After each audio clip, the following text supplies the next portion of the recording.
जय हिंद दोस्तों, नमस्कार। स्वागत है हमारे यूट्यूब चैनल कनेक्ट एग्जाम पे। आशा है आप लोग अच्छे होंगे और बेहतरीन होंगे। आप लोगों को तैयारी को बेहतरीन बनाने के लिए कनेक्ट एग्जाम में इस टाइम हम चला रहे हैं आपको रीजनिंग का मॉक टेस्ट। रीजनिंग का मॉक टेस्ट जो है आपके तैयारी को और बूस्ट करने के लिए होता है, जिससे आपके अंदर और निखार आ जाएगा। तो रीजनिंग के मॉक टेस्ट में जितने भी क्वेश्चन हैं आपके प्रीवियस ईयर और बहुत ही बेहतरीन क्वेश्चन हैं, हम उसी के प्रैक्टिस करवाने जा रहे हैं। और देखते हैं पहले प्रश्न की तरफ शुरुआत करते हैं क्लास की आज। तो देखते हैं पहला प्रश्न क्या दिया गया है। क्या है, दिए गए 3 समीकरणों में से पहले 2 को एक निश्चित पद्धति के आधार पर हल किया गया है। उसी आधार पर तीसरे समीकरण का सही उत्तर ज्ञात कीजिए। अर्थात क्या दिया गया है, समीकरण दिया गया है। क्या समीकरण दिया गया है? 32 × 34 = 96 दिया गया है।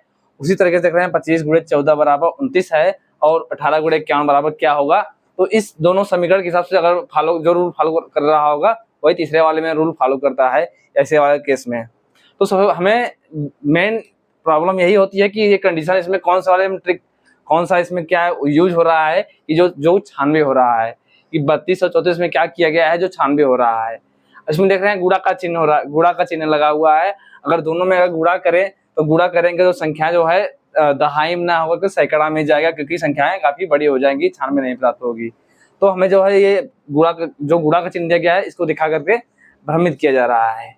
अब देखते हैं इनका योग करें तो योग करते हैं क्या होगा। 4 2 6 और 3 3 6 क्या प्राप्त हो रहा है? 66 प्राप्त हो रहा है। 66 प्राप्त हो रहा है। और इसमें देख रहे हैं अगर 25 और 14 में 5 4 9 और 2 3 क्या 39 प्राप्त हो रहा है। तो आपको अब कुछ समझ में आ रहा होगा क्या है। देख रहे हैं जोड़ने पर एक संख्या आपको प्राप्त हो रही है, कौन सी? इकाई अंक वाली। कौन से? 4 और 2 को योग करने पर क्या प्राप्त हो रहा है? 6। तो हम देखते हैं इस संक्रिया को देखते हैं फॉलो कर रहा है क्या। तो 4 और 2 को हम योग कर रहे हैं तो क्या प्राप्त हो रहा है? 6 प्राप्त हो रहा है, जो किया दिया गया है यहाँ पर इकाई अंक पे। अब देख रहे हैं बचा 9 और 9 देख रहे हैं ये हमारे दहाई अंक पे क्या है, इसमें वाले में 3 है, इसमें वाले 3 में। अगर इनका योग करेंगे तो हमें 6 प्राप्त होगा। अगर इनका इन्हीं का मल्टीप्लाई कर दें, इन्हीं दोनों का मल्टीप्लाई कर दे दहाई दोनों दहाई अंकों का, तो 9 प्राप्त हो सकता है। इन दोनों अंकों का मल्टीप्लाई करें और इकाई अंक वाले का जो है योग कर रहे हैं और दहाई अंक वालों का गुणा कर रहे हैं, तो 96 प्राप्त हो रहा है। अब देखते हैं यही संक्रिया दूसरे वाले समीकरण में फॉलो कर रही है क्या। अब इसमें क्या कर रहे हैं, 5 और 4 यार 9 है, तो 5 और 4 में हम योग करेंगे, का योग कर रहे हैं तो क्या प्राप्त हो रहा है? 9 प्राप्त हो रहा है ये।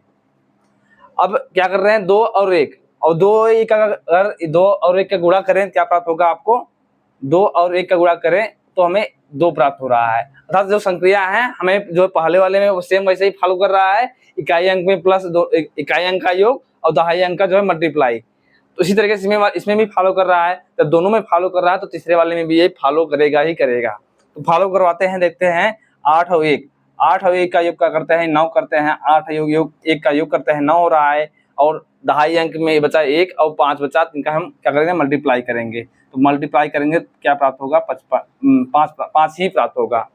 अब देख रहे हैं हमें 59 प्राप्त हो गया है। अब देखते हैं ऑप्शन में 59 है या नहीं है। 58 18 15 और 59 आपको दिख गया तो ऑप्शन आपका सही हो गया, ऑप्शन नंबर डी। तो ऐसे भी जो है गणितीय संक्रियाएं से आपको भ्रमित करने के लिए इसमें गुणा का चिन्ह दिया गया था, लेकिन जो है रूल दूसरा कुछ फॉलो कर रहा था। तो इसमें आपको प्रैक्टिस के ऊपर निर्भर करेगा। तो अगर आप प्रैक्टिस किए रहेंगे इस टाइप के प्रश्न को तो आप देखते ही समझ जाएंगे कि इसमें क्या हो सकता है और किस तरीके से इसको प्राप्त किया जा सकता है। जैसे में इसमें दिया गया था, इसमें 2 संक्रियाएं हो रही थी, एक प्लस का एक गुणा का। अब बढ़ते हैं अगले प्रश्न में और देखते हैं क्या है अगला प्रश्न। अगले प्रश्न में क्या दिया गया है, एक पासा दिया गया है और पासे की 4 स्थितियों को दर्शाया गया है। और इसमें जो है पासे में क्या होता है, आपने देखा होगा पिछले क्वेश्चन में क्या दिया जाता था, अंक दिया जाता था। अब देख रहे हैं उसी टाइप पासा का ही प्रकार है, लेकिन इसमें अंक ना दे करके जो है सिंबल्स दिए गए हैं, अर्थात प्लस माइनस इस तरीके से आपके सिंबल्स दिए गए हैं इन चारों में देख रहे हैं। अब इसमें प्रश्न क्या पूछा जा रहा है, इसमें दिया गया है एक ही पासे की 4 अलग अलग स्थितियां दिखाई गई हैं और उस चिन्ह का चयन करें जो प्लस चिन्ह का वाले फलक का जो है विपरीत फलक का आएगा।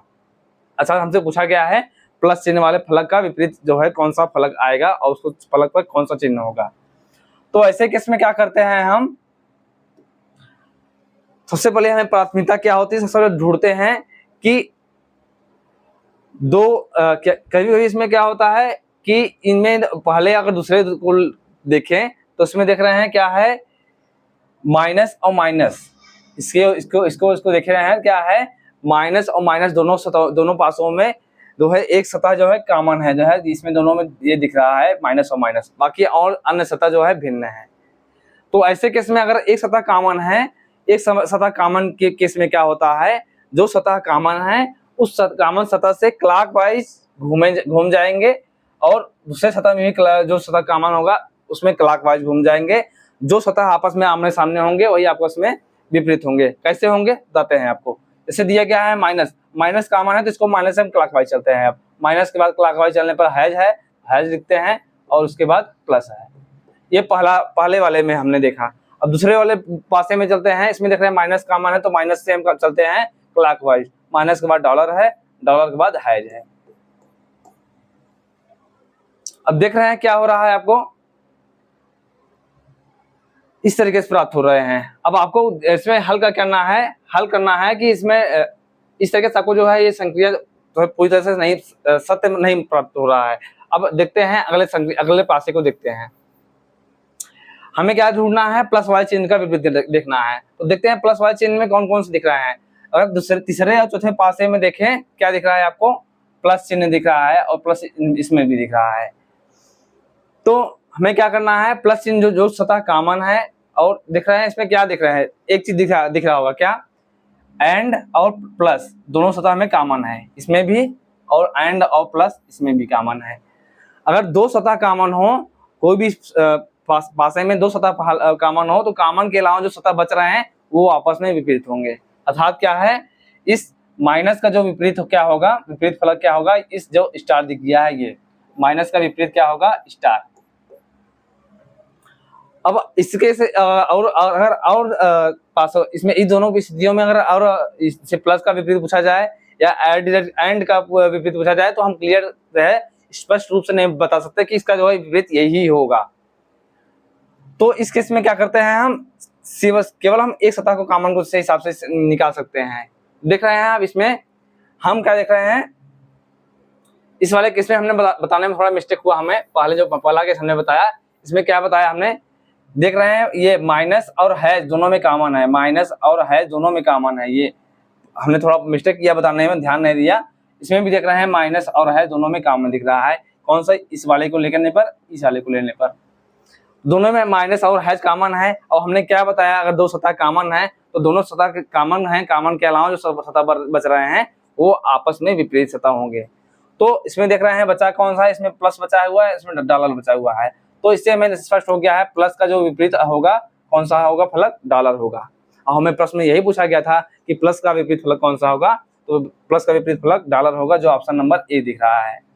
इस वाले केस में अगर आपसे पूछा जाए माइनस का विपरीत क्या होगा, तो माइनस विपरीत क्या प्राप्त हो रहा है, आपको स्टार प्राप्त हो रहा है, क्योंकि ये आपस में विपरीत है, बाकी और सतह जो है कॉमन है तीसरे और चौथे केस में। अब चलते हैं आगे। दिया गया है ये आपके मिरर इमेज या वाटर इमेज से है। क्या है, प्रश्न पढ़ते हैं, दर्पण इमेज अर्थात मिरर इमेज से है। ये क्या दिया गया है, पहले प्रश्न को सावधानीपूर्वक पढ़ें, क्या बोला गया है, उसके बाद प्रश्न को हल किया करें। कभी कभी आपको प्रश्न पढ़ते कुछ है, समझते कुछ है, और क्वेश्चन कुछ और रहा होता है, और उससे आपके बहुत जो है मिस्टेक हो जाता है क्वेश्चन को हल करने में। तो पहले क्वेश्चन को पढ़ते हैं। किसी दर्पण को जब नीचे दिए गए शब्द के नीचे क्षैतिज रखा जाता है तो उसके द्वारा निर्मित दर्पण छवि का चयन कीजिए।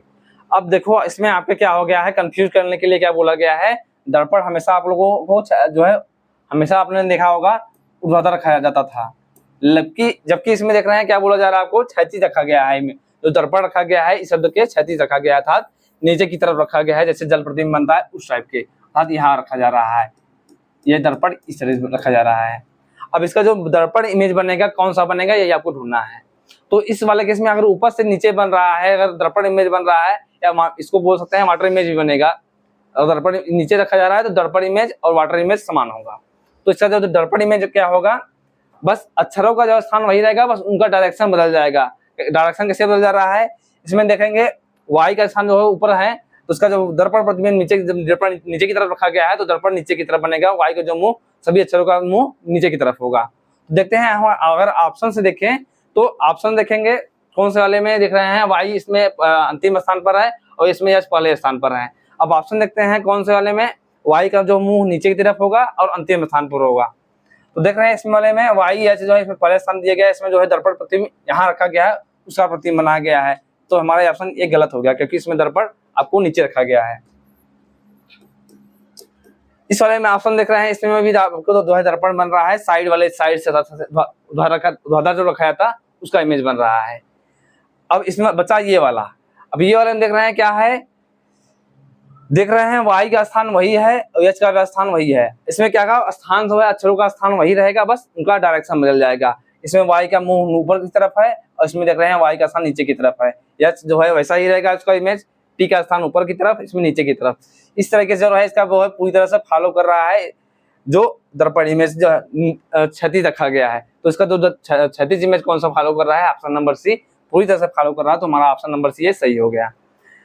तो अब इस तरीके से भी आपको कंफ्यूज करने के लिए दर्पण नीचे भी रखा जाता है और दाएं भी रखा जाता है। तो पहले क्वेश्चन को आसानी से समझे क्या बोला जा रहा है, तो उस हिसाब से आगे क्वेश्चन को हल किया करें। अब बढ़ते हैं आगे। अब देख रहे हैं इसमें क्या बोला गया है, आपको दिया गया चित्र दिया गया है और चित्र में क्या पूछा गया है, चित्र में कितनी सीधी रेखाएं हैं, जो कितनी सीधी रेखाओं से बनकर ये मिलकर बना हुआ है, ये तो फिगर बना हुआ है। तो ऐसे केस में क्या होता है, इसके लिए कोई फार्मूला नहीं होता है। जितने भी लाइनें बन रही होती हैं सब उन्हीं को काउंट कर लीजिए, बस वही आपको क्षैतिज रेखाओं की संख्या प्राप्त हो जाएगी। काउंट करते हैं तो हमें पता है, अगर इस त्रिभुज के लिए तो त्रिभुज में हमें पता है तीन जो है सीधी रेखाओं से बनती है त्रिभुज। और इस वाले देख रहे हैं इसमें इसके अंदर क्या बन रहा है, एक आयत बन रहा है और आयत का हमने एक भाग ले लिया है, बचे कितने भाग, इस वाला हिस्सा, ये वाला हिस्सा बचा, तो इनको 3 हिस्से को लिख लेते हैं इनको भी। अब हमारा ये हिस्सा हो गया है। अब बच्चे कौन वाले में देख रहे हैं, ये हिस्सा बच रहा है। तो इसमें कितने लाइनें प्रयोग हो रही हैं, एक ये हो गया, 2 क्रॉस में है, 2 और 1 3, कितने हो रही हैं, 3 त्रिभुज में हो रहे थे, 3 आयत में हो रहे हैं, 3 क्रॉस में जो हो रहा है इनको टोटल जो है कितने हो रहे हैं, 9 रेखाओं की संख्या, 9 रेखाओं का प्रयोग हो रहा है इस आकृति को बनाने में। और जो हमारा ऑप्शन नंबर ए सही है। तो ये भी बहुत है क्वेश्चन बहुत ही अच्छा था, जो कि आपके आरपीएफ एसआई 2018 का प्रश्न है। तो ऐसे भी प्रश्न आपके आरपीएफ में बनते हैं रीजनिंग से, आप ऐसे ही क्वेश्चन को देख लीजिए। आप प्रैक्टिस किए रहेंगे तभी जो है अच्छा से अच्छा और ज्यादा स्कोर कर पाएंगे एग्जाम में। ये भी दिया गया है आपके एग्जाम फिगर काउंटिंग से। क्या बोला गया है इसमें कि निम्नलिखित आकृति में कितने त्रिज्यखंड है। त्रिज्यखंड के बारे में आपको पता होना चाहिए। क्या है, आपने रेखागणित में पढ़ा होगा, कोई भी वृत्त हो उसकी जो है इस वाले भाग को बोलते हैं त्रिज्यखंड, साथ ही उसके 1/3 1/4 जो हिस्सा होता है उसी को बोलते हैं त्रिज्यखंड। तो इसमें वाले त्रिज्यखंड इस तरीके से बन रहा है, अगर इसको बनाया तो त्रिज्यखंड आपको इसी हिस्से को बोलते हैं जो ये बन रहा है। तो ऐसी आकृति कितने बन रहे हैं, कितने त्रिज्यखंड बोल रहे हैं, इसी को बोलते हैं त्रिज्यखंड। अब त्रिज्यखंड हमें ज्ञात करना है कि ऐसे कितने त्रिज्यखंड है इस चित्र में। तो देखते हैं क्या बन रहा है। सबसे पहले क्या देख रहे हैं, एक सर्कल है, एक वृत्त है, वृत्त को 4 भागों में बांटा गया है और एक वृत्त को 4 भागों में बांटा गया है। तो उसमें कितने त्रिज्यखंड निकलेंगे, 1 2 3 4 त्रिज्यखंड एक वृत्त से निकल रहे हैं। और इसी टाइप के कितने फिगर बन रहे हैं, बस जितने फिगर बन रहे हैं उनसे मल्टीप्लाई कर दीजिए, क्योंकि एक फिगर में 4 त्रिज्यखंड निकल रहे हैं। तो कितने वृत्त कितने बन रहे हैं उसको गिनते हैं, 1 2 3 4 5 6 वृत्त बन रहे हैं और एक वृत्त में कितने बन रहे हैं, त्रिज्यखंड 4 बन रहे हैं। तो टोटल हमें जो है त्रिज्यखंडों की संख्या प्राप्त होगी 6 6 24 त्रिज्यखंड प्राप्त हो रहे हैं टोटल फिगर से। इसके अलावा कोई अन्य जो है 25वां त्रिज्यखंड नहीं बनेगा, टोटल 24 ही त्रिज्यखंड बनेगा, जो ऑप्शन नंबर डी दिया गया है। तो हमारा ऑप्शन इसका सही हो गया। आगे बढ़ते हैं, अब देखते हैं इसमें दिया गया है। अब ये इसमें भी फिगर में क्या पूछा गया है, फिगर में कितने त्रिकोण अर्थात कितने त्रिभुज बन रहे हैं। तो ऐसे केस में क्या होता है, अगर आपको और आसानी समझना हो तो सबसे पहले क्या कर लेते हैं, आप जितने भी त्रिभुज बन रहे हैं, जितने त्रिज्यखंड बन रहे हैं सभी को नंबरिंग करके गिन लीजिए। क्या हो रहा है, 1 2 3 4 5 6 7 और 8 कितने त्रिभुज बन रहे हैं। अगर एक गिना जाए तो कितने बन रहे हैं, 8 बन रहे हैं। और आपको जो है त्रिभुजों की संख्या ज्ञात करने के लिए एक नियम पता होना चाहिए। अगर हम मान लीजिए ये कोई त्रिभुज हो गया, अगर एक त्रिभुज को 2 भागों में बांट दिया जाए, इससे एक बीच में लाइन खींच लिया जाए और इसमें पूछा जाए कि त्रिभुजों की संख्या क्या होगी, तो त्रिभुजों की संख्या ज्ञात करने के लिए क्या करते हैं, जितने भागों में डिवाइड किया जाता है उन्हीं भाग को हम काउंट कर लेते हैं, क्या होते हैं, नंबरिंग कर लेते हैं, 1 और 2, 1 और 2 कर लेते हैं और इन्हीं का योग कर लेंगे तो हमें टोटल कितने प्राप्त होंगे, त्रिभुजों की संख्या 3 त्रिभुज प्राप्त होंगे। इसमें कैसे प्राप्त होंगे, एक त्रिभुज आपका जो है 3 त्रिभुज इसमें प्राप्त होंगे। कैसे प्राप्त हो रहे हैं, ये त्रिभुज आपका 1 हो गया, एक त्रिभुज आपका 2 हो गया और एक पूरे त्रिभुज को लेंगे, टोटल 3 त्रिभुज प्राप्त होंगे। अगर एक त्रिभुज को एक भाग में बांटा गया तब, अगर इसी त्रिभुज को कई और भागों में बांटा जाए, जैसे हो गया ये त्रिभुज आपका हो गया, अगर इसको 2 भागों में बांट दिया गया, अब इसमें पूछा जाए त्रिभुजों की संख्या क्या होगी, तो ऐसे केस में क्या करेंगे, जितने भाग में बांटा जा, जितने पार्ट में बांटा जा रहा है उनकी नंबरिंग करके योग कर लीजिए। अब जितने योगफल आएगा वही आपको त्रिभुजों की संख्या प्राप्त होगी। कैसे करते हैं, 3, 2, 5 और 6, अगर इसमें त्रिभुजों की संख्या पूछा जाए तो 6 त्रिभुज बनेंगे।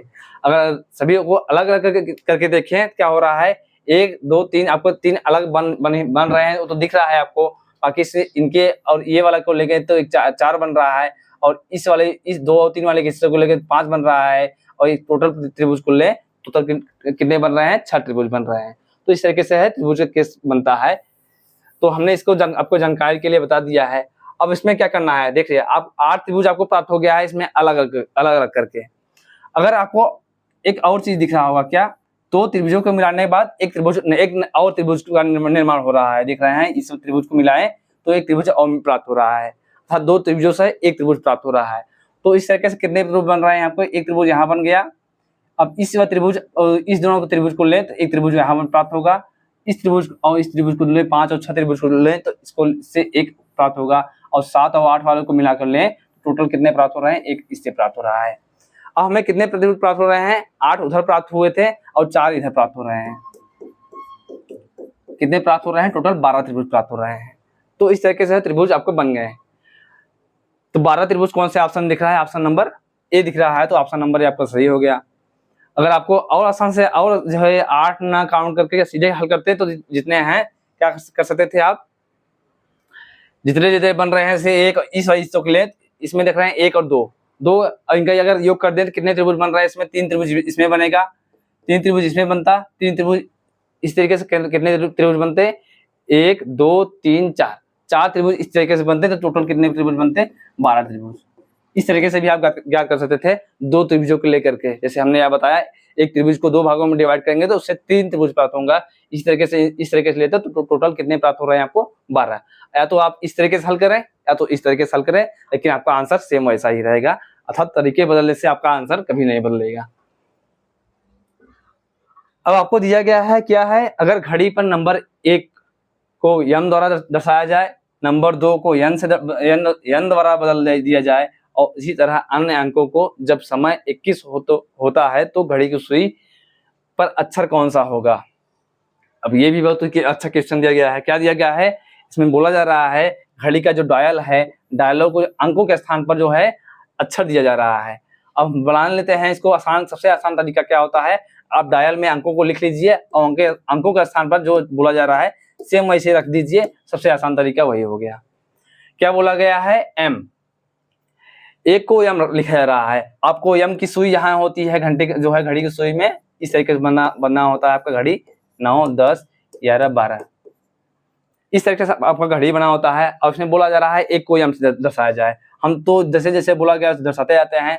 m से जो है हमें आगे बढ़ना है, m, n, o, p, q, r, s, t, u, v, w, x, 12 को x बोला गया है। अब बोला गया है 21 जो जब 21 बज रहा होगा तो जो है उस अंक का जो है क्या अक्षर होगा, 21 अर्थात 24 घंटे, अगर 24 घंटे की सुई को ले, घड़ी को लें तो 21 किसको बोलते हैं, 12 से जितने घंटे आगे जाएगा उसी को बोलते हैं, जितना घंटा हो रहा होगा उसी को हम मानेंगे 21। तो 12 से कितने घंटे जा रहा है, 21 कितना जा रहा है, 9 घंटे, अर्थात जो है 9 बज रहा होगा तो वो इसको 9 को बोलते हैं 21। 24 घंटा वाले घड़ी की सुई बोलते हैं, जो हमने ट्रेनों में देखा होगा, अर्थात 21 को हम 9 बजे बोल सकते हैं। तो 9 बजते हैं, 9 को कोई किस अंक से, किस अक्षर से दर्शाया गया है, 9 अगर बज रहे होंगे तो जो है आपका अक्षर कौन सा आ रहा है, यू आ रहा है। जो ऑप्शन नंबर आप यू आ रहा है तो हमारा यू आंसर सही होगा। अब ऑप्शन कौन देखते हैं, ऑप्शन कौन से ऑप्शन दिख रहा है, सी वाले ऑप्शन में यू दिख रहा है तो हमारा सी ऑप्शन सही हो गया। तो इस तरीके से आपका प्रश्न बन गया। ये आपके एलपी टेक्नीशियन का ही प्रश्न है जो कि 2018 प्रश्न में पूछा 18 के शिफ्ट 2 में पूछा गया है। अब इसमें दिया गया है, इसमें बोला गया है कि 20 फरवरी 2020 से 15 अप्रैल 2020 तक दोनों दिनों को मिलाकर दिनों की कुल संख्या ज्ञात कीजिए। अर्थात इसमें क्या दिया गया है, कैलेंडर के वर्ष दिया गया है और इसमें देख रहे हैं क्या है, वर्ष समान है बस दिन और महीना जो है अलग अलग है। और इसमें बोला गया है दोनों जो अर्थात जो दिन दिया गया है और जो अंतिम दिन पूछा गया है, दोनों का दिनों को आपको लेकर के काउंट करना है, टोटल दिनों की संख्या क्या होगी। तो हम काउंट करते हैं, फरवरी से अप्रैल तक जाना है हमें, तो 20 फरवरी है और 20 फरवरी दिख रहे हैं 2020 है। 2020 क्या है आपका लीप वर्ष है। लीप वर्ष जो होता है आपका फरवरी 29 दिन का होता है और हमें जो है 29 दिन का होता है, तो 29 दिन में 9 दिन आपका ये हो गया और 20 तारीख को हमें 20 फरवरी को भी लेना है, तो टोटल फरवरी के कितने 10 दिन हो गए, 10 दिन, 9 दिन वो हो गए, 10 दिन, 10वां दिन आपका 20 हो गया। अब मार्च में आपका 31 दिन का होता है और अप्रैल में देख रहे हैं 15 दिन है, अप्रैल के पूरे दिन लेना है हमें, तो अप्रैल के पूरे दिन हमने ले लिया। अब इस सभी को काउंट कर लेंगे, जितना दिन आपका हो रहा होगा तो हो जाएगा। तो 31 10 41, 41 10 51 और 51 5 56, कितने दिन हो रहे हैं, 56 दिन, जो आपका ऑप्शन नंबर बी से मैच कर रहा है। तो ये बी आपका ऑप्शन सही हो गया। तो इसमें ज्यादा प्रश्न में ज्यादा खुश नहीं था आप लोगों। चलते हैं आगे। अब देख रहे हैं क्या दिया गया है, इसमें क्या दिया गया है कि 11 मई 2023 2:38 PM से 13 मई 2024 के 2:29 PM के बीच का समय अंतराल ज्ञात कीजिए। अब आपने एक कैलेंडर से बहुत पहली बार क्वेश्चन देखा होगा, पहली बार क्या देखा होगा, आपने प्रैक्टिस कर रहे होंगे, अगर मॉक टेस्ट दे रहे होंगे तो ये क्वेश्चन आपको देखने में मिला होगा, क्योंकि ये आपके रेलवे 2018 का जो है रेलवे ग्रुप डी के 2018 में प्रश्न पूछा गया है, जो शिफ्ट 2 में शिफ्ट 3 में आया हुआ था। तो ऐसे केस में क्या करते हैं, क्या पूछा गया आपसे समय अंतराल में, इसमें क्या है देख रहे हैं ऑप्शन में कि दिन घंटे और मिनट में, सब दिन घंटे और मिनट में आपको दिन ज्ञात करना है, समय अंतराल ज्ञात करना है। तो ऐसे केस में क्या करते हैं, हमेशा हम जानते हैं बड़े से छोटे के, जो बड़े से छोटे घटाते हैं। तो सबसे पहले हम क्या करते हैं, 13 अप्रैल जो वर्ष दिया गया है, पहले हम वर्ष को लिखेंगे 2024, क्या कौन सा महीना चल रहा है, मई का चल रहा है, मई आपका दिन समान है, तो हम इसको लिखे ना लिखे कोई मतलब नहीं है इसका, क्योंकि हमें दिन क्या करना है।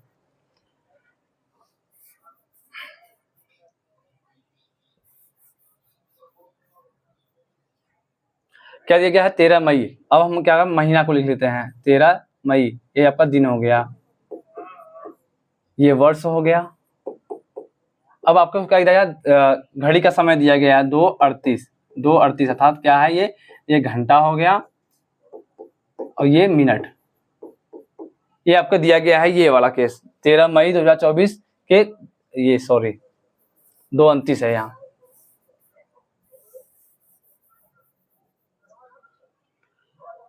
2:29 है ये मिनट का।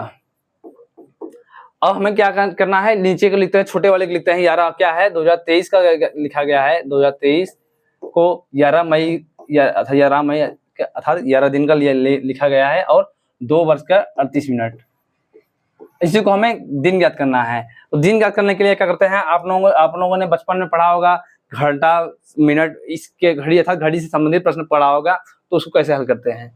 तो चलते हैं हम इस तरीके से, हम यहाँ से हल करते हैं। देख रहे हैं 29 है, मिनट में 29 हो रहा है और 38, हम जो है छोटे से बड़े को नहीं घटा सकते हैं, तो इसके लिए हमें क्या करना होगा, इस घंटे से हमें उधार लेना होगा। अगर हम घंटे से, हमें पता है 1 घंटा में 60 मिनट होता है, हम जब भी उधार लेंगे घंटे से तो हमें 60 मिनट मिलेगा, अर्थात हमें क्या प्राप्त होगा, 60 जब उधार लेंगे तो हमारा ये हो जाएगा 89, 60 प्लस 29 89 हो जाएगा। अब 89 में से 38 घटाएंगे, जो आपका आएगा 9 में से 8 गए 1, 8 में से 3 गए 1, 51 मिनट प्राप्त होगा इसका। अब बचा आपका 1 घंटा, ये बचा होगा, 1 घंटा में से 2 घंटा घटाएंगे तो कभी घटेगा नहीं, तो हमें क्या करना होगा, दिन से, जो दिन दिया गया है दिन से हम उधार लेंगे। अगर हमें पता है एक दिन में क्या होता है, 24 घंटे होते हैं। अब हम जब भी दिन से उधार लेंगे तो हमें कितने प्राप्त होंगे, 24 घंटा प्राप्त होगा। और हमें 24 घंटा प्राप्त होगा तो हमारे ये इसका जो है एक हमने उधार दिया था 1 घंटा, इसको उधार दे दिया था, बचा था 1, तो 24 बचा था, 24 प्लस 1 25। 25 घंटे में से 25 घंटा में से क्या करेंगे, 2 घंटा है, 2 घंटा को घटा देंगे। आपको घंटा का ये घटाना है, ये मिनट का था, तो कितना का हो जाएगा 23। 23 घंटा बचेगा, तो 23 घंटा को हम लिख लेते हैं यहाँ पर। अब बचा क्या है, इसमें देख रहे हैं हमने एक दिन उधार ले लिया था, बचा कितना दिन, 12 दिन बचा, और 12 में से 11 दिन घटा देंगे, बचा आपका एक दिन बचा। अब ये देख रहे हैं वर्ष में देख रहे हैं 2024 से 2023, एक वर्ष पीछे जा रहे हैं, तो हम एक वर्ष देख रहे हैं, एक वर्ष ले रहे हैं। अब देख रहे हैं हमारा जो दिन दिया जा रहा है वो वर्ष में न देख करके दिन में दिया जा रहा है, तब दिन हम क्या करते हैं, हमें पता है एक साधारण वर्ष क्या होता है 365 दिन, जबकि इसमें देख रहे हैं 2024 हम 2024 क्या है, लीप वर्ष है। तो इसके केस में क्या हो जाएगा, जो साधारण वर्ष जो होता है 365 दिन का होता है, 2024 जो है लीप वर्ष प्राप्त हो रहा है, लीप वर्ष के कारण जो है दिनों की संख्या क्या हो जाएगी, 366 दिन हो जाएंगे, 366 दिन हो जाएंगे ये वर्ष वाला। और इसमें देख रहे हैं 11 दिन, एक जो है दिन वाले में देख रहे हैं हमारा एक दिन और आया हुआ था, ये जो एक दिन आया था जिसको भी हम योग कर लेंगे, तो 300 कितने दिन हो गए, 367 दिन हो जाएंगे हमारे इसके केस में। और समय क्या हो जाएगा आपका 23 घंटा 51 मिनट।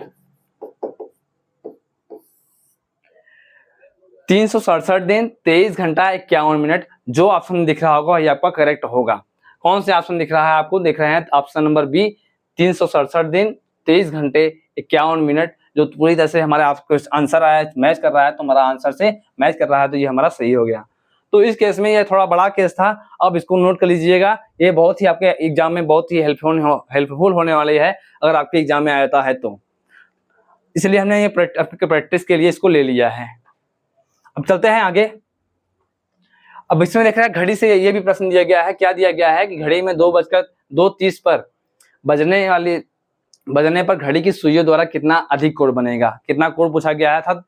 कोण पूछा जाए घड़ी के केस में तो क्या होता है, घड़ी का फॉर्मूला आपको पता होगा, क्या होता है, थीटा बराबर 60 गुणे घंटा माइनस 11 मिनट बटे 2। आप इसी फार्मूले को कई तरीके से देखा होगा, बस वो उसको सॉल्व करेंगे तो वह फार्मूला का रूप यही आ जाएगा। तो इस फार्मूले पर जो है आप रख देंगे, घड़ी के जो सुइयों के बीच में जो कोण बनता है उस कोण को ज्ञात कर सकते हैं। तो रखते हैं हम, क्या है, थीटा बराबर 60, घंटे के सुई में क्या बज रहा है, 2 बज रहा है, तो 2 से मल्टीप्लाई करेंगे, 11 वाले मिनट वाले सुई पे क्या बज रहा है, 30 बज रहा है, तो 30 से मल्टीप्लाई करते हैं और टोटल से बटे 2। अब देख रहे हैं क्या हो रहा है, इसको हल कर रहे हैं, 60 दूना 120 हो रहा है और 11 तिया 33, 330 हो रहा है।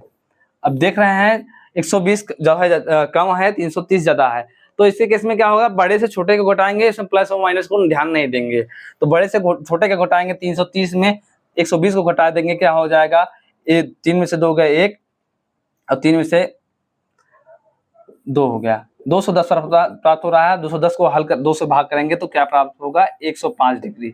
105 डिग्री जो ऑप्शन नंबर में जो थीटा का कोण प्राप्त हो रहा है, थीटा बराबर 105 प्राप्त हो रहा है, अर्थात 2:30 पर बजने में जो है 105 डिग्री का कोण बन रहा है, जो ऑप्शन नंबर सी से मैच कर रहा है, तो हमारा ऑप्शन नंबर सी सही हो गया। और ये भी प्रश्न देख रहे हैं आपके आरआरबी एएलपी टेक्नीशियन के 2018 के तीसरे शिफ्ट में आया हुआ है, तो घड़ी से भी प्रश्न बनते हैं आपके रेलवे में।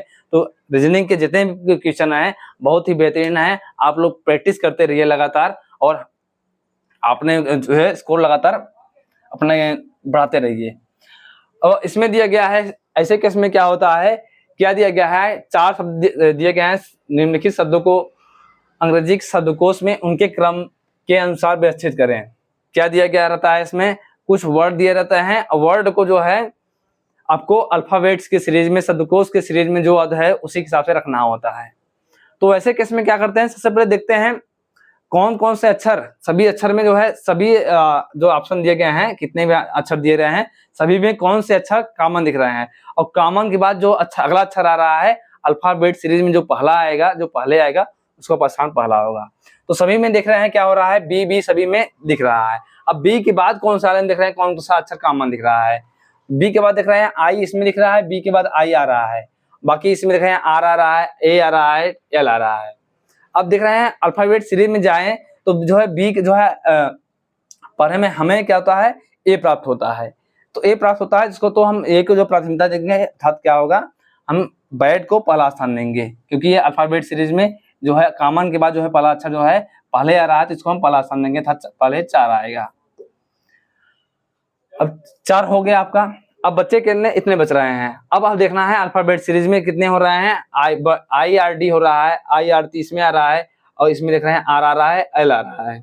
अब अल्फाबेट सीरीज में हमें देख रहे हैं आई पहले आएगा, न कि आर न कि एल। अब आई देख रहे हैं दोनों दो अक्षरों में कॉमन है, इसमें देख रहे हैं आई के बाद आर है, आई के बाद आर है, और आर के बाद देख रहे हैं डी है इसमें, और इसमें देख रहे हैं आर के बाद क्या है, टी है। तो अल्फाबेट सीरीज में देख रहे हैं ये हमारे कॉमन दिख रहे हैं, आई के आई आर इसमें भी कॉमन है, बी आई आर इसमें भी कॉमन है। उसके बाद देख रहे हैं डी आ रहा है और इसमें देख रहे हैं टी आ रहा है। तो अल्फाबेट सीरीज में पहले डी आएगा, तो डी को हम इसके बाद का स्थान देंगे 1 वाला। अब देखेंगे हम ऑप्शन से भी देख लेते हैं, इसमें देखें 4 1 दोनों में मिल रहा है, तो हम एक अक्षर और देख लेते हैं आगे। अब देखना है हमें अगला, आपका जब ये हो गया तो अगला जो बचेगा इसका अगला ऑप्शन दे दिएगा, अर्थात क्या है 4 1 2। अब अगर हम ऑप्शन से देखना चाहें तो कौन से ऑप्शन में 4 1 2 से जो है ऑप्शन शुरुआत हो रहा होगा, हम उसी को देखते हैं। इसमें देखते हैं 4 5 3, तो इससे प्रारंभ हो रहा है, तो हमारा ऑप्शन से नहीं मैच कर रहा है। इसमें देख रहे हैं 4 1 के बाद 5 आ जा रहा है, जो हमारा ऑप्शन में नहीं मैच कर रहा है। इसमें 4 3 2 आ रहा है, जो पूरी तरह से मैच नहीं कर रहा है, तो इसको भी हम गलत कर देते हैं। अब बचा वाला देख रहे हैं बी वाला ऑप्शन बच रहा है, इसमें बच रहे हैं दिख रहा है कि 4 1 2 है, जो हमें अल्फाबेट सीरीज में 4 1 2 प्राप्त हो रहा है। अब हमें आगे और चेक करने की जरूरत नहीं है, हमारा ऑप्शन मैच कर रहा है, तो इसको हम टिक करके आगे बढ़ जाते हैं अगले क्वेश्चन की तरफ। अब अर्थात क्या होगा, अब अगला जो अक्षर आएगा अल्फाबेट सीरीज में देख रहे हैं आर है, आर के बाद ओ आ जाएगा, तो हम जो है आर के बाद ओ आ रहा है, इसमें देख रहे हैं और बी के बाद एल आ रहा है, तो बी के बाद एल आ रहा है, अल्फाबेट सीरीज में एल पहले आएगा, तो इसको हम पहले रख देते हैं, 5 रख देंगे। इसके बाद अंतिम वाला बच रहा है 3 3 को रख लेंगे, तो हमारा जो ऑप्शन बच रहा है 412 53। इसमें दिया गया है कैलेंडर से, ये भी प्रश्न है, क्या दिया गया है इसमें, आपको दिया गया है कि आज यदि आज सोमवार है तो 61 दिन बाद कौन सा दिन होगा। अगर आपको दिन दिया जाए और दिन के बाद आपको जो है दिन पूछा जाए तो क्या होता है, अगर दिन आपको 7 से बड़ा है तो 7 से जो है आपको पता है एक सप्ताह में 7 दिन होते हैं, तो 7 से बड़ा दिन हो रहा होगा है, तो 7 से डिवाइड कर देंगे, जो बच रहा होगा उसी जो शेष बचेगा, जो दिन दिया गया उसी में हम आगे बढ़ जाएंगे, उसी में जोड़ देंगे, तो वही हमें दिन प्राप्त हो जाएगा। तो इसमें 61 से भाग देंगे, 7 से भाग देंगे 61 में, तो 7 56 56 जो पूरी तरह से कट जा रहा है, शेष बच रहे हैं 5 जो बच रहे हैं विषम दिन, उसी को हम जो दिन दिया गया है उसी में हम जोड़ देंगे, हमें दिन प्राप्त हो जाएगा। तो हमें दिन दिया गया है कौन सा, सोमवार प्राप्त है, सोमवार में 5 दिन जोड़ देंगे, जो 5 दिन जोड़ देंगे तो हमें पता है सोमवार को हम 1 मानते हैं, और 5 दिन जोड़ देंगे हमें 6 दिन, 6वां दिन प्राप्त होगा, 6वां दिन होता है आपका शनिवार। अब ऑप्शन में हमें देखना है कि ऑप्शन में शनिवार है या नहीं है, तो ऑप्शन में शनिवार आपको दिख रहा है, ऑप्शन नंबर पहला ही, तो इसका हमारा सत्य हो गया ऑप्शन नंबर पहला। अब देख रहे हैं इसमें ये प्रश्न दिया गया है ई सी से बड़ा, अर्थात ये बड़ा और छोटा क्रम रैंकिंग का प्रश्न है ये। उसमें क्या दिया जाता है, बड़ा और छोटा को ज्ञात करना है। इसमें पूछा गया है कि ई सी से बड़ा है, डी सी से बड़ा है, परंतु ई से छोटा है, ए बी और सी से छोटा है, सी बी से बड़ा है, कौन सबसे बड़ा है या कौन सबसे छोटा है, इस टाइप के प्रश्न बनते हैं। तो वैसे केस में क्या करते हैं, जो प्रश्न बोला जाए उसी तरफ से आप रैंकिंग में रखते जाए, फाइनल में जो रैंक बनेगा, जो सीरीज बनेगा, उसी हिसाब से आप डिसाइड करेंगे क्या कौन बड़ा कौन छोटा हो जाएगा। तो शुरुआत करते हैं, इसमें देख रहे हैं ई सी से बड़ा है, अर्थात ई जो है ग्रेटर देन, ई को हम बड़ा करेंगे सी से, और जानते हैं आपको ग्रेटर देन जो बड़ा है, जो बड़ा होगा उसकी तरफ मुंह खुला रहेगा, जो छोटा रहेगा वो बंद रहेगा। तो ई जो है सी से बड़ा है। वो आपको आगे दिया गया है डी सी से बड़ा है, डी जो है सी से बड़ा है परंतु ई से छोटा है। अब हम क्या रखेंगे, अगली सीरीज में देखेंगे, जो ई है डी है, डी जो है सी से बड़ा है, जबकि क्या है ई से छोटा है, अर्थात जो है ई के बाद होगा और सी से पहले होगा, तो इस तरीके से सीरीज बन जाएगा इस तरीके से। अब आगे बढ़ते हैं, ए बी और सी से छोटा है, ए जो है बी और सी से छोटा है। अब दिख रहे हैं, जबकि दिख रहा है इसमें सी जो है बी से बड़ा है, सी बी से बड़ा है, तो अर्थात क्या है सी बी से बड़ा है, तो बी को हम यहाँ रखेंगे, क्योंकि इसमें बोला गया है तीसरा क्वेश्चन में कि सी बी से बड़ा है, तो देख रहे हैं सी बी से बड़ा है। अब इसमें देखते हैं, इसमें देख रहे हैं ए बी और सी से बड़ा है, ए जो है बी और सी दोनों से बड़ा है, तो हमारा जो फाइनल सीरीज बन रहा है क्या बन रहा है, ई ग्रेटर देन डी, और जो है ए बी और सी दोनों से बड़ा है, तो हम इसको इस तरीके से रखेंगे और हमारा सीरीज बन रहा है E D A C B. Final series हमारा ये बन रहा है। अब इसमें क्या पूछा गया है, अगर सबसे बड़ा पूछा जाए, सबसे बड़ा हमें क्या प्राप्त होगा, हमारा क्या प्राप्त हो रहा है, ए बी और सी से छोटा है, सॉरी इसमें बोला गया है बी से ए छोटा है, किससे छोटा है, हमारे जो क्वेश्चन समझने में थोड़ा मिस्टेक होगा, देखते हैं क्या लिखा गया है, ए बी और सी से छोटा है, तो ए बी और सी से छोटा है, तो हमारा ये सबसे यहाँ बन गया है, बन जाएगा। ये देख रहे हैं बी और सी से छोटा है, तो हमारा सीरीज ये बन रहा है, ये सीरीज नहीं बनेगी। अब हमसे पूछा जाए कि सबसे बड़ा कौन है, तो सबसे बड़ा कौन होगा, ई, और सबसे छोटा पूछा जाए, सबसे छोटा कौन बन रहा है, ए। तो ऑप्शन नंबर कौन से वाले में आपको ए दिख रहा होगा, वही आपका सबसे छोटा होगा, तो ऑप्शन नंबर डी में ए दिख रहा है, यही सत्य होगा। तो कभी कभी आपको क्वेश्चन समझने में थोड़ा मिस्टेक हो जाता है, तो पहले क्वेश्चन को बड़ी सावधानी से पूर्वक पढ़ें, उसके बाद क्वेश्चन को सॉल्व करें। थोड़ा हमने मिस्टेक किया तो उसके लिए हम माफी मांगते हैं, फिर से इस सीरीज को सही किया। बढ़ते हैं आगे। अब इसमें दिया गया है क्या, निम्नलिखित श्रृंखला में कितनी विषम संख्याओं से पहले संख्या 4 आएगी। अब हमें देखना है कितनी ऐसी संख्या विषम संख्या है जिसके पहले संख्या 4 आएगी। तो उसमें क्या दिया गया है, सीरीज दिया गया है। अब सीरीज में देखते हैं कौन सी 4 कहाँ पर है, और उसके पहले जो है, उसके बाद जो है विषम संख्या है या नहीं है। तो इसमें देख रहे हैं 4 है, और 5 हमें क्या ढूंढना है, विषम संख्या है। इसमें देख रहे हैं 5 विषम संख्या है, उसके पहले 4 है, तो हमें एक जो है प्राप्त हो रहा है। इसमें देख रहे हैं 9 विषम संख्या है, उसके पहले 4 है, तो इस तरीके से हमें 2 संख्या प्राप्त हो गई जो विषम संख्या है, विषम संख्या पहले 4 है। इसमें हम देख रहे हैं 3 हमारा विषम संख्या है और विषम संख्या पहले 4 है, तो हमारा ये भी फॉलो कर रहा है। आगे देख रहे हैं 4 है, लेकिन आगे जो है 8 है, 8 जो कि सम संख्या है, तो इसको हमें नहीं काउंट करना है, बस विषम संख्या को काउंट करना है। तो ऐसे कितनी संख्याएं हैं, 3 संख्याएं हैं जो ऑप्शन नंबर बी से मैच कर रहा है, और हमारा भी ऑप्शन नंबर बी सही है। अब अगला दिया गया है इसमें कि इसमें 4 फिगर दिए गए हैं और 4 फिगर में कौन सा असंगत है, और वही आपको चुनना है। तो क्या देख रहे हैं, इसमें देख रहे हैं सर्कल है, सर्कल में कोई तीर का निशान है जो कि कैसे घूम रहा है, इसमें देख रहे हैं इस तरीके से घूम रहा है। इसमें यहाँ क्या देख रहे हैं, ये क्लॉकवाइज घूम रहा है, इसमें देख रहे हैं क्लॉकवाइज जा रहा है ऊपर की तरफ, क्लॉकवाइज ऊपर नीचे की तरफ आ रहा है। ये भी देख रहे हैं क्लॉकवाइज नीचे जो है नीचे की तरफ जा रहा है, जबकि इसमें ये देख रहे हैं इस ये वाला में इसका डायरेक्शन उल्टा है, अर्थात एंटी क्लॉकवाइज ये घूम रहा है, बाकी सब क्लॉकवाइज घूम रहे हैं, देख रहे हैं। तो हमें जो है विषम, इसमें विषम चुनना था, तो हम विषम हमें प्राप्त हो गया है, जो ऑप्शन सी है। अब ऑप्शन सी कौन से दिख रहा है, ए वाले में, तो हमारा ए ऑप्शन इसका सही था। इसमें क्वेश्चन में बहुत ज़्यादा कुछ था नहीं, ये आपके आरपीएफ एसआई 2018 में जो के एग्जाम में आया हुआ प्रश्न है। तो बढ़ते हैं आगे। तो आज के 15 क्वेश्चन वाली श्रृंखला आपकी समाप्त होती है। आज 15 क्वेश्चन आपके समाप्त हो गए। इसी तरह के हमारे चैनल कनेक्ट टू एग्जाम लगातार इससे जुड़े रहिए और अपने दोस्तों से लगातार जुड़ते रहिए। हम हमारे YouTube channel connect to exam पे लगातार सभी क्लासेस के मॉक टेस्ट चल रहे हैं। आप लोग सभी क्लासेस का मॉक टेस्ट जरूर दें और अपने दोस्तों को जरूर शेयर करें इसके बारे में, जिससे आपकी तैयारी और अपने दोस्तों को भी तैयारी जो बेहतर बनाएं और इस आने वाली रेलवे में अपना स्थान बनाएं। तो आज का क्लास आपको कैसा लगा, आप लोग कमेंट में जरूर राय दीजिएगा, और मिलते हैं अगली कड़ी में अगले दिन। धन्यवाद।